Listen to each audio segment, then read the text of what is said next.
I feel like I especially need the ring of Christmas this year. And I wonder if I'm not alone in this. I know there's a lot about Christmas I don't need more of. I don't need more decorating. I don't need more shopping. I don't need more traffic. I definitely don't need more food. I've done a lot of that, thank goodness for robes.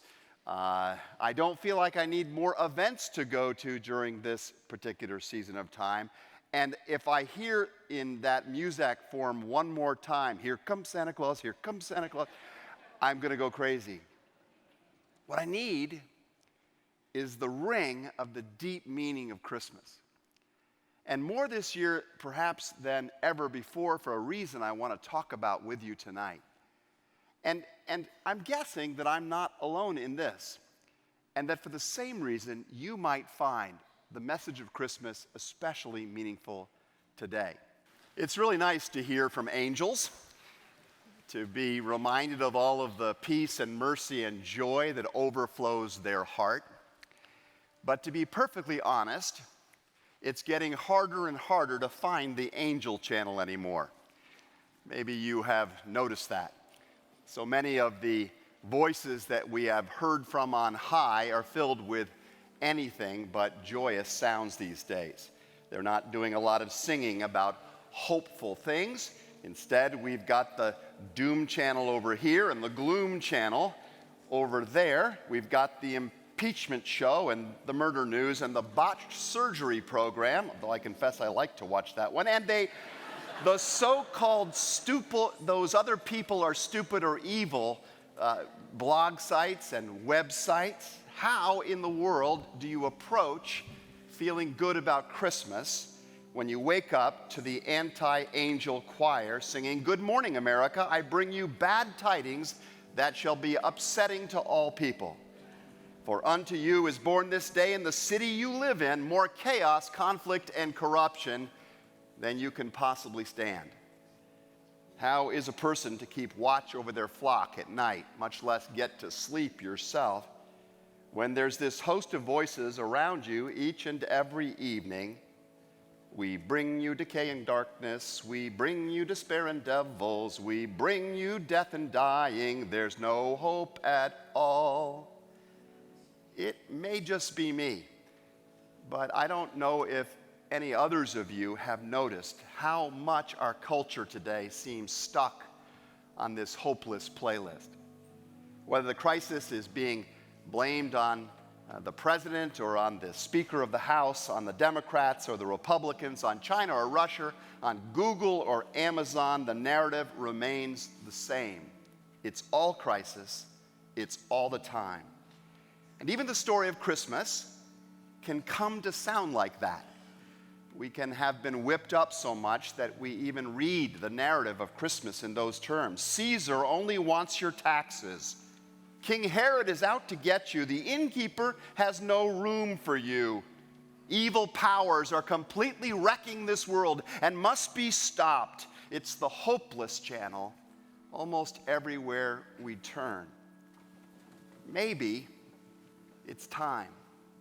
Maybe we ought to start to listen to some better angels. When we meet Mary and Joseph in Luke chapter 2, they are on their way from their home in Nazareth down south to the village of Bethlehem. Mary is a teenager. Joseph is probably a couple of years older than she, and neither of them likely wants to be making this arduous trip. Why? Well, because it's a long way between Nazareth and Bethlehem. It is a day before trains, planes, and automobiles. And if you are a peasant, you're going to be making this trip on foot. I Google mapped it myself this week. And I discovered that were you to try and make that walk yourself, it would take you somewhere between 33 and 34 hours of walking. And you better be in very good shape, because the last 15 miles of the journey are pretty much uphill. And Mary is about 9 months pregnant. So why do they go? Why do they make this journey? Well, the scriptures tell us that they are really just two ordinary people caught up in an extraordinarily huge and powerful system in their day. The Emperor Caesar Augustus is building palaces and public work projects all over his empire. And this takes money. To get the money that he needs for these projects, he needs to bring in more taxes. And to max the tax, he needs a census of his subjects to know how many people he can tax. To get the census, he orders the governors in each one of his provinces to register everybody. And little Mary and her husband-to-be, Joseph, are caught up in this massive system and undoubtedly feeling severely stressed by it. And that is relevant because in a similar fashion, I think so are you and I. When you leave the Angel channel tonight and you go back to listening tomorrow to the voices proclaiming gloom and doom and enemies and crises and problems everywhere, please try to remember something you heard here tonight. You also are caught up in a massive system that may not always be about giving you priority, that may not always be about giving you an accurate picture of reality. Vast fundraising and vote-generating machines depend on making you listen to and sing along to the chorus of upset and outrage that you'll be switching over to in the next days. Media empires need to keep stoking your anxiety and your anger in order to build the ratings that lead to the advertiser revenues that keep the businesses booming and their lifestyles flourishing. And these parties and these organizations and these businesses are no more evil than Caesar or the governor Quirinius or the innkeeper in the Christmas story. Some of these entities are actually trying in their own way to make this world a better place. But put their panic playlists in perspective. Because Christmas tells us that there is a greater power at work in this world than can sometimes be seen. There's a greater power at work for good. And in Bethlehem, long ago, he was just beginning to reveal his way and his glory, and Joseph had a chance to behold him. I guess we'd have to admit that some of what the hopeless channels are broadcasting is true. I mean, there are pain, there are problems, there's injustice in this world, and these things have to be taken seriously. There's a lot of struggle in this world because sin exists. Sin separates us from God, it separates us from each other, it separates us even from our own best selves. It makes us selfish or self-righteous, and usually both. I know that personally because of how much I actually enjoy getting caught up in all of the outrage choruses towards all of those bad people and bad parties and bad positions and bad policies and bad parking jobs that I see as I go about my life. I know how dark sin is because of how regularly I seem to delight in finding faults in my family and my coworkers while remaining strangely blind to my own failings and inconsistencies. And I think that if this sin sickness could be healed, if it could be addressed even significantly in just the people that are attending Christmas Eve services tonight, I think we might begin to see some powerful changes sweeping across our land. I think that if the sin issue got personally addressed, we would take much better care of one another and of the creation than we are today. We would use our speech, an amazing power, to build people up, to unlock their potential, instead of casting suspicion on everybody for anything they say or do. We would take more responsibility for our own lives and spend less time envying or blaming others. We would forgive other people more easily. We would build bridges more often toward people from whom we are now estranged. We would see that despite all of the differences of culture or of color or of country, that we are still part of one amazing human family. And if the human sin problem could somehow be addressed, if the orientation of the human heart could be altered in a significant way, we would start to use the extraordinary powers we have, the amazing possessions and capacity we have in a more gracious and generous way than we currently do. We would make capitalism work for even more people than perhaps it is today. We would make sure the structures of our remarkable society were protecting everybody. And if our sin were overcome, you and I would be far more able to discern wise public policies and more inclined to follow them ourselves. The voices of doom and of the gloom stations are going to tell us that the most important question of our time is who will win this current political struggle. This will be the voice heard on so many channels. That, of course, makes a difference, who wins.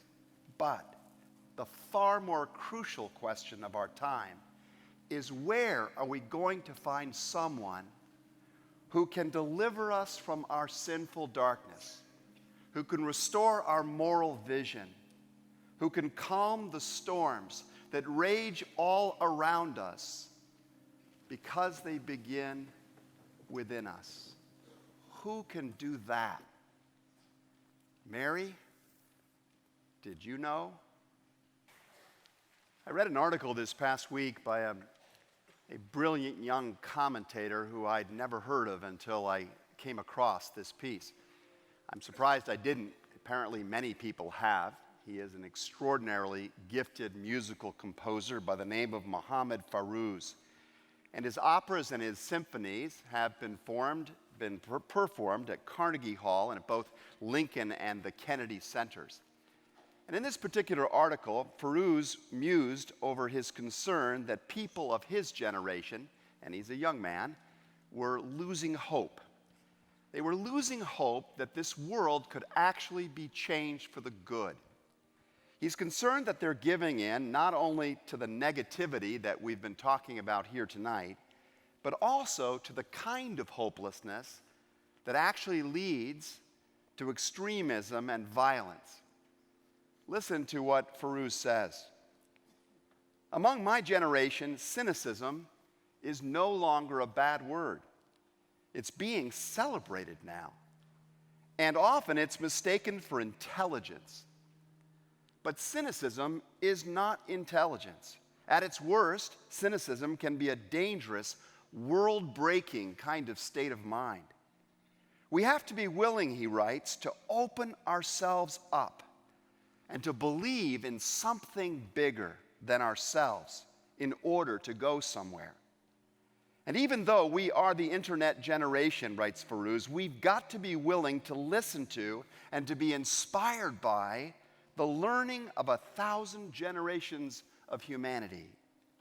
That, he writes, takes intelligence, yes, but also trust, belief, and sometimes even faith.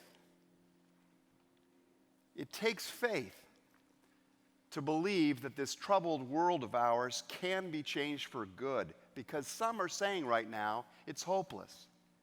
It takes even more faith to believe that this change that is needed might begin with you and with me and what goes on in our hearts. And to that we might say, oh, that's impossible. But thousands of years ago, the Old Testament prophet Isaiah foretold a day when even the people who walked in darkness would see a great light. On those living in the land of deep darkness, he says, a light has dawned. And the message of Christmas is simply this: that day has come. In the person of Jesus, God has broken into the darkness of human sin and struggles. He's come with a life and a light that cannot be overcome. He is here in this place, in this room, within the sound of my voice, with you tonight, to offer you hope and to make you a force of hope. And if you have not ever done so, if you have not perhaps for a very long time done so, ask him to forgive you and cleanse you and to send you forth again. Ask him to renew your character and your most important relationships. Ask him to touch you in some personal way tonight with the knowledge that he is with you in whatever you're going through right now.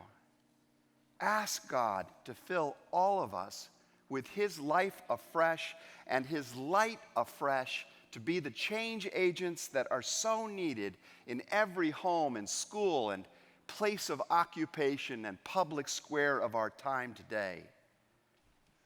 Sometimes we listen to the words of the Apostle John, who tells us that the light shines in the darkness, and the darkness has not overcome it, and we misunderstand the image. I know for a lot of us, a verse like that conjures up a picture. Maybe it's a picture of a darkened room or hallway. And at the end of the hallway, there is this door. And underneath the door, a sliver of light. And this is the picture that we associate so often with this promise John makes. The big idea is that the world's all messed up. It's in a terrible state of darkness. But there's this little sliver of light. There's this little sliver of hope. Maybe if this changes, maybe if we elect that person, maybe if this happens, that a little more hope will emerge. That isn't at all what the gospel writers meant when they shared that good news. The image that God had in his mind was that the coming of Jesus, Jesus, Lord at thy birth, as we've just sung, fundamentally changed creation and history forever. No longer was it just a dark planet, desperate for a sliver of hope. Now Earth was a world that had been bathed in the glorious radiance of the living God and would perpetually now be shaped by that grace and truth. The early Christians burst forth into their world filled with an unquenchable kind of hope, absolutely believing that the light of Christ that they'd seen, I suppose, as the shepherds had, springing from that manger, was now out there moving, changing the world everywhere. The light of Christmas and Easter radiated across the Roman Empire as the Christians went forth sharing the good news of Jesus.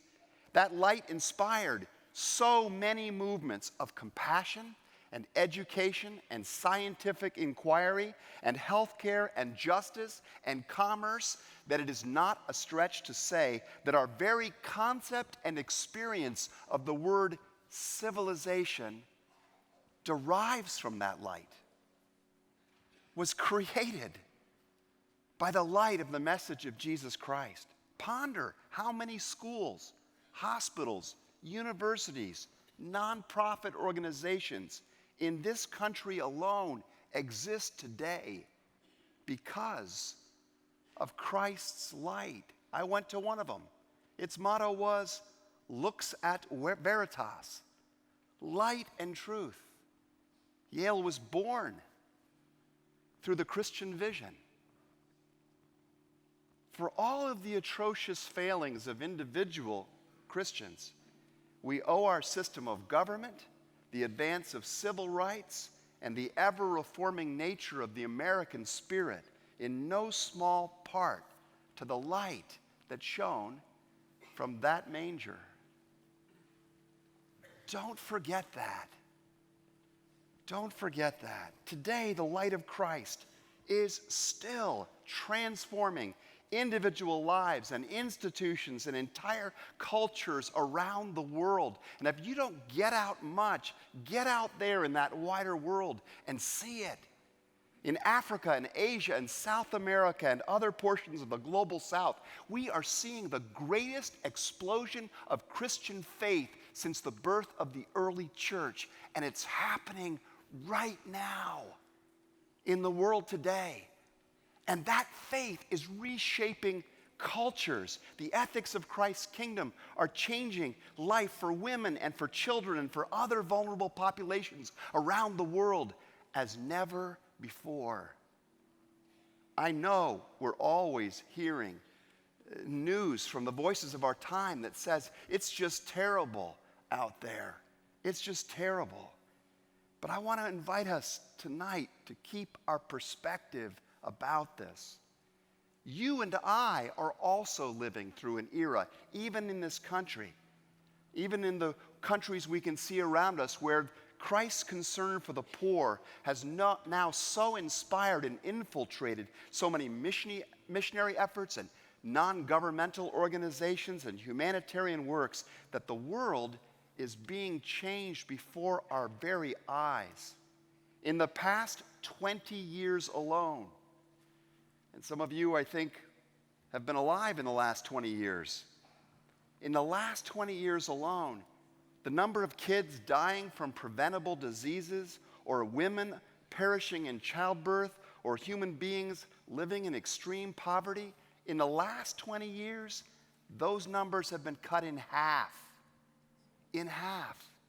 In just the last 7 years, cases of malaria have been reduced by 25%. I talked not long ago to the head of one of the world's leading humanitarian organizations, and he told me confidently that it is likely that in the next 25 years, we will see the eradication of poverty in all but the most fragile states, like Somalia or the Sudan, for example. The eradication of severe poverty. For all I know that remains uncertain, that needs repair here in these United States, there are amazing beams of light shining on this country too. As Christian columnist Peter Weiner documented very extensively in the New York Times just this past month, whether we're talking about the number and rates of abortions, of teenage pregnancies and births, of teenage sexual activity or alcohol or illicit drug use, or the number of violent crimes and the divorce rate, we are seeing the actual news getting better over the past 5 years or more, and in some cases at a pace that once seemed unimaginable. The light shines in the darkness, and the darkness has not overcome it. I do not tell you all of this to suggest that there are still not many profoundly shadowed places in our society and our world. There is much work still to be done. And if you know anything about this church, then you know that we are committed to being a part of that work, as I pray every church is. But I mention all of this to you tonight to remind us that amidst one of the doomiest, gloomiest, most conflicted and cynical moments in American history, it is especially worth tuning in closely to the Christmas channel for a change. It's important to listen to the voices of Isaiah and angels and the shepherds and John, because they tell us that God has sent someone to fix the human sin problem that is at the core of our struggles, that his light is still shining across this world today, changing this world with a light that darkness cannot overcome. Because Jesus, who is still very much in this world, is at work in our time. There is such good reason for hope. Maybe somebody ought to climb a mountain somewhere and proclaim this good news to a listening world. In the spirit of the conversation we've been holding tonight, permit me to just send you forth with one final quotation. This one comes from a venerable pastor of an earlier time by the name of J. Barry Shepherd, who in his book, A Child is Born, muses over what many of us will be doing on our Christmas day. It would be easy, he writes, to criticize the waste, the trash, the sad attempt to buy affection in a splash of wild extravagance. And yet, for all of that, this is a genuine time of family fun. A day when games are played together, books are read, and puzzles puzzled. A time when a meal is eaten family style and smiles and kisses are in plentiful supply. A day when memories are brought forth, dusted off, and handed around. Perhaps we might find in moments such as these an echo of those tidings of great joy. I wonder, would the Christ child, if he sat beneath our sparkling tree, really condemn as crass and empty all he saw? Or just might he laugh and cheer and clap his sticky hands with glee to see his miracle take place again and life become abundant, shared in love? My translation to that is, don't let the doom and gloomers rob you of the joy of living as a child of the light. As you go forth into this world, even in the midst of these shadowed times, remember that the light has come and the darkness has not and will not overcome it. Thus may the grace of our Lord Jesus Christ, the love of God, and the fellowship of God's Holy Spirit be with you all the Christmas day, and until we meet again, and forevermore. Amen.